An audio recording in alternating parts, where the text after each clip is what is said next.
Hey everybody, this is Nick Baldwin, and today I'm being joined by one of the newest additions to the UFC middleweight roster. His name is the Action Man, Chris Curtis, and he takes on Phil Hawes coming up on November 6th at Madison Square Garden in New York City on the prelims of UFC 268. Chris, how are you? I'm good, man. Just living the dream, the highs and lows of the last couple of weeks, but I'm doing great. I can imagine. What's going through your head as I'm doing that intro, calling yourself a UFC fighter after 12 years? We've spoken, several times in the past, and I think every time we talk about, hey, what's it going to take to finally get a UFC fight? Here you are. Do you believe it yet? Like, is it still a little surreal? Nah, I mean, I think it'll mean like I look at it as I got one foot in the door right now. After I win, then it'll be it'll solidify. But I look at it as guys, you can't say you're a UFC vet or a Bellator vet or whatever if you've never won. So once you get a win, then it becomes real. So I still got work to do. Yeah. After your last win over Kenny Robertson a couple months ago, you're riding a 5-fight winning streak. Was there any sort of indication that this kind of opportunity could be coming your way? Did the matchmakers tell you, hey, if we have a guy fall out, you're next in line? Was there any sort of communication like that? That's been said for the last year, especially during COVID. Too, I was, they're like, oh, be ready, be ready, be ready. It never happened. So, I mean, after the last one, Kenny Robinson, there was no talk about it whatsoever. Honestly, I was looking to get 10 fights this year, and I was like, I didn't think I was gonna get signed. So I was like, you know what? I'll get 10 fights in this year, and then if nothing happens, we'll go from there. But I was just trying to get 10 fights in a year, and then this came up. Well, 10 fights in a year is pretty crazy, don't you think? We had 5 or 4, then we had 3 fall out. So we had 3 scheduled that fell out. I was on track to possibly get 8, and then it fell apart, and then I got signed. So you know what? I'll take it. That would have been. I mean, of course, you're happy where you are now, but that would have been some sort of Guinness World Record or something as far as high level fights. I mean, yeah, I was just screw it, might as well. If I just gonna stay busy and just keep beating people up. Talk about how this fight came together. And by this fight, I actually mean, well, originally you were supposed to fight Phil Hawes on October 9th. That it was like a 24-hour short notice, 12-hour short notice type thing. He ended up turning down the fight. He was supposed to fight Deron Winn, who fell out of the matchup, who you replaced briefly. How did that specific opportunity come about from your point of view? Oh man, I literally there was no forewarning, nothing. I got home on Thursday night, ate a big dinner, had 2 chicken breasts and a pound of green beans for dinner. Go upstairs, lay down, pop on the TV. My manager comes running upstairs, banging on my door. He's like, what do you weigh? I was like, I don't know why.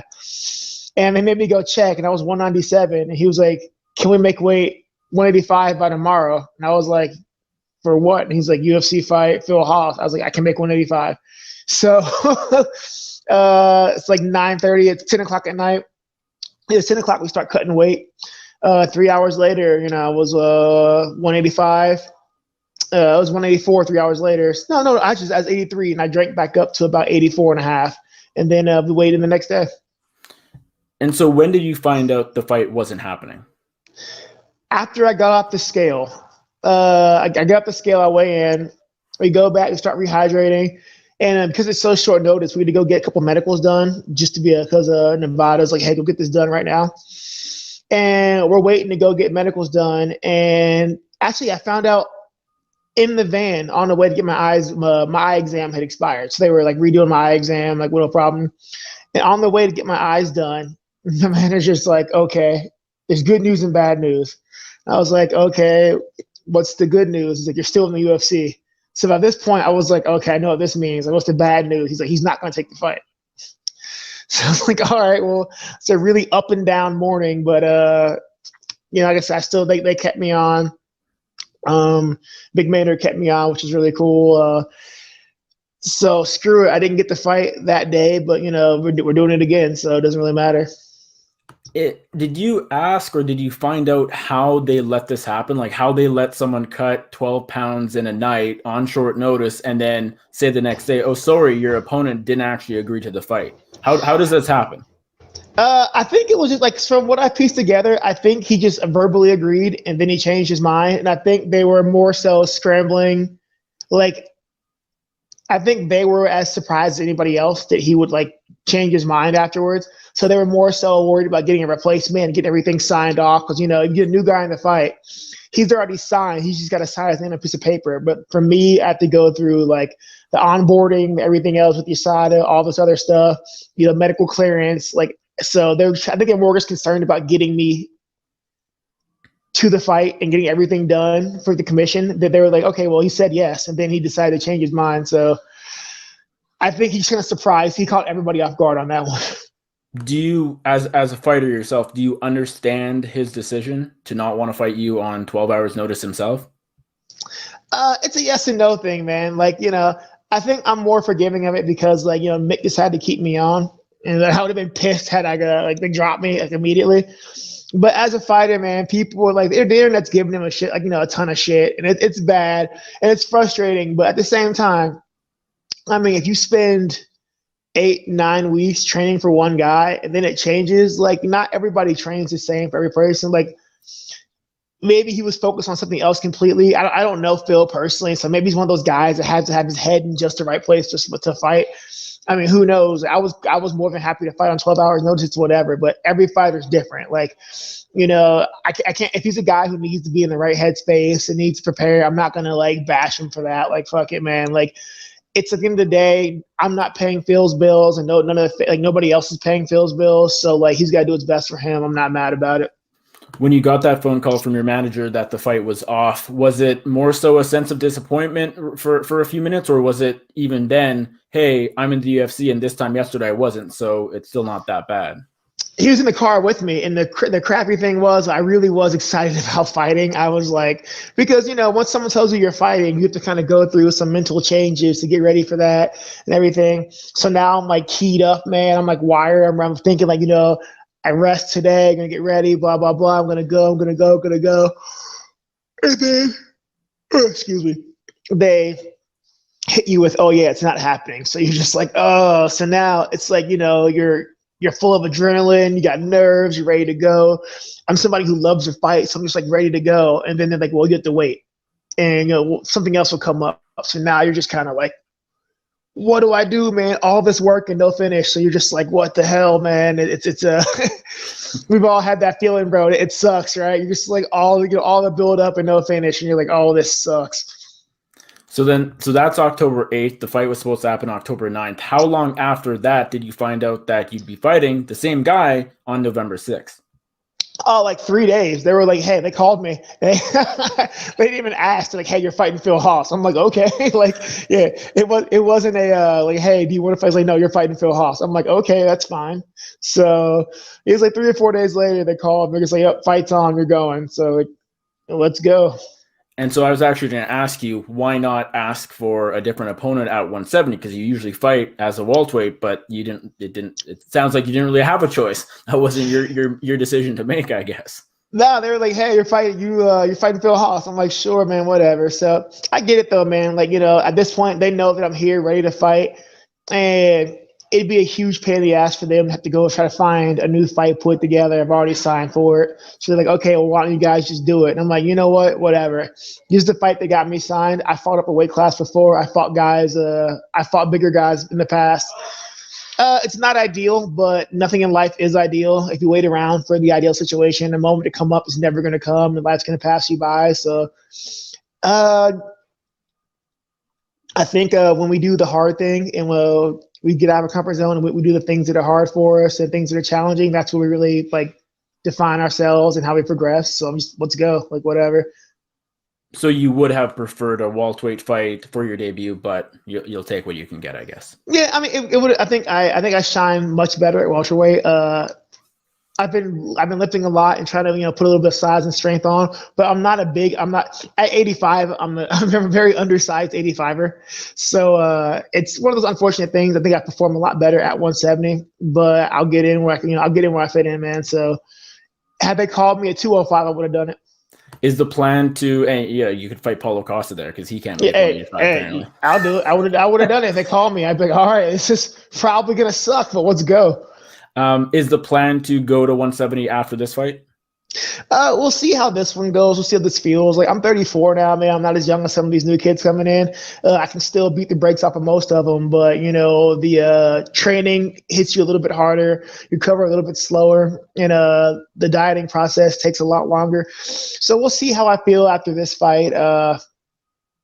Not really a whole camp to do it, but I feel decently 85. So if I don't feel too bad in this fight, we may think about, packing on a little bit more mass. And I can't get much taller, but I can get at least a little bit wider. So pack on some mass, get some strength, and see how I feel. And if I just don't feel great this fight, I'm just not big enough to be a high-level 85er, then we'll go to 70. We'll see. Because you were just saying a minute ago that you feel you're probably a better 70er. You think with your age, that might change. You might actually be better at 185 now. Yeah, I mean, it's just athletic. So my size and even at 70, I'm not tall. I'm a pretty thick 70. I'm not a very tall 170 though. So that's always going to be like at 85. It's only going to be, a more of a compounded issue. But at the same time, me getting to 170 is a little bit harder than it used to be. Like my last fight with I cannot remember his name all of a sudden, even though Kenny Robertson. Yeah. And the hats off to him. Dude's tough as nails. But I had stopped like a lot of my last opponents at 85 or higher. And then going back to 70, kind of felt like it was my first time at 70 in about a year and a half. And I just felt a little slow, a little weaker than I would have liked. So I'm not quite sure if that was just going low in weight again after, being comfortable, or if I'm, the weight cut's starting to hit me a little bit harder than it used to be. So we're going to do some experiment and find out, and do all those wonderful tests and see what my body mass is, and if I can make 170 and still be athletic. I will fight where I can perform. So if I'm just small but I perform better at 85, then I'll do that. If I have to go to 70 where I can still perform better, I'll do that. So after this fight, we'll have time to sit down and kind of put all the pieces together. You've been a professional MMA fighter since 2009. You have 34 pro Holy bouts. Shit. You're 34 years old. So this is, not the most common time to be starting in someone's UFC career. And you've gotten close many times before, especially after your win on the Contender Series in 2018, where everybody except for Dana White thought you deserved a contract that night. Did you ever get to a point in your career, whether we're talking last year or 5 years ago, that the UFC opportunity just for one reason or another would not happen for you? I have fought with this more than anything else, man. Like, I know the people around me, like my manager and like teammates, people in my life are like more pissed off than anybody that I have this fight all the time with myself. Like, what the hell am I doing, man? I spent 12 years in this to not be there. I watch people get signed that I beat the hell out of, like it's like school children, but you still don't get the opportunity. I'm just like, what do I have to do? Like, how do I prove that I deserve to be there? When I see people who I can show you proof that I can manhandle are there. I'm like, what do it was maddening, man. It drove me crazy for a long, long time. A lot of sleepless nights over that, wondering, did I waste the best years of my life chasing something that's not going to happen through no fault of my own at this point? So it's been a very stressful ride. What do you think it is about your current winning streak, where you currently stand as a fighter, that made the UFC think, hey, we got to sign this guy finally? Well, I mean, you've had 5-fight winning streaks before. It's not the first time. Well, to be real, they don't care about me at all in the slightest. There's nothing. I was just available and I was nearby and I was willing to say yes. Like, this isn't anything about like what I've done which makes them care. This is that I live in Vegas. I'm in town. I've got my medicals done, and I was like the first guy to say, hell yeah, I'll do it. So everyone wants to be noticed and wants to be appreciated for their skill set.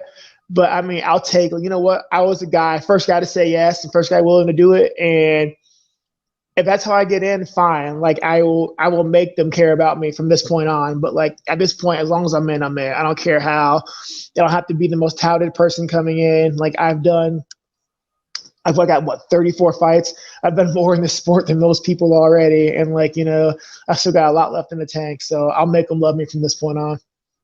And you've retired twice in the past too. I think most notably, well, actually the first time was after that Contender Series fight I referenced. And then the second time was after your fights in the PFL. when I guess more so referring to that second time in 2019 when you retired, did you truly think you were done? What was every part of you thinking, I'm not fighting again? Yeah, man. So with taking the PFL tournament for me was a big risk overall because, like, they thought of making 170 that many times. I knew it was going to be a problem. And before I even signed up that tournament, one of my biggest fears I talked to with like my manager and everybody was that, like, if this goes sideways, I felt like I was never gonna get in the UFC. Now it's like, if this goes sideways and like it doesn't go the way I want, I run the risk of like killing the dream that I have worked my entire, like, the only thing I've ever wanted was to be able to fight in the UFC. I've wanted to do this since, like, God, as a kid. And my big fear was like, man, if this somehow goes sideways, I have like completely cut myself off from the opportunity. And like, yep, lo and behold, it went sideways. It went sideways in the most spectacular of fashions. So now I'm sitting there like, this is it. Like, they're never going to pick me up after this. Like, I shot myself in the foot and I was just heartbroken, man. Like, you kind of put all your eggs in that one basket, like, and then it just completely went sideways. So I was like, well, this is it. Like, what am I going to do? Do I keep grinding on, spending more time away from my kids and my family and everything? Or do I like just go home and become a real person? But then you fought 3 months later, and that was the start of this current 5-fight winning streak. Why did you decide to come back? My son was like, what else are you going to do? So my biggest reason for like feeling bad is like I'm away from my son. I've been away from my son for a while. He's at home with his mom and everything. And I was talking to him about it, and he was like, "What else are you gonna do?" And I was like, "I don't know. Like, get a job." He's like, "Doing what?" So my son, my first amateur fight was about 3 weeks after my son was born, and all he's ever known is of me is that dad's a fighter. That's all he's ever known. Like, that's all he was completely mind blown. He's like, well, what the hell else are you gonna do with your life? Like, and he's looking at me like, I don't get it. Like, this is what you do. He told me, like, what are you gonna do? And I'm like, I don't honestly know. And there's little kids looking at me like I'm the biggest idiot in the world. Like, what the hell are you talking about, Dad? So I was like, you know what? Maybe I will. Like, maybe he's like, maybe this child is right. Like, what else am I gonna do?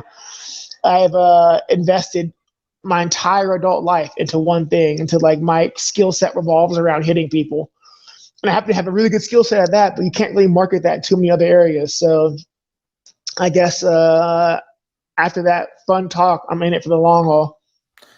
During these past 5 wins and before you got the UFC call, was there ever a time you were thinking, hey, did I make the right decision? Were you ever questioning it, or throughout these 5 wins? I questioned it every day. Every moment of every day, I've questioned it, and I've lost a lot of sleep over it. So I'm just glad it panned out in my favor because I question it every moment of every day. Last thing for you, Chris. As I mentioned earlier, it's a bit of a late start to be signed to the UFC, where you're at in your career. But I also think that it's just maybe how this was always going to unfold for Chris Curtis. What is your expectation for how this UFC career of yours unfolds? Obviously, you have the fight in November, but looking beyond that, do you expect to be fighting in the UFC for years to come? Do you expect to be a top contender? Like, what are you expecting for how this will play out? I don't have any expectations, man. I honestly don't care. As weird as it sounds, I'll explain it real quick. My biggest thing about not being signed to the UFC was I had a huge fear of A, never attaining a goal I set for myself, and B, the UFC, we can say what we want. This is where the best guys in the world tend to be. So one of my biggest fears is that all I've done my entire adult life is fight and train to fight. And I was so afraid I'd never find out how far I could have gone. Like, I've learned a long time ago that I can't be afraid of failure. And I don't fear failing anymore. I really don't. Everybody's going to fail at something. And if it comes to fighting, I failed in fighting before. I know I'm going to fail again in the future. It's whatever. It's a part of the process. I'm not afraid of failing. I was more afraid of never finding out like where my limit was. So I don't care how it turns out. I do want to fight for as long as possible and be successful. But I think now I'm just more so happy that I'll be able to test myself and see just how far I can go.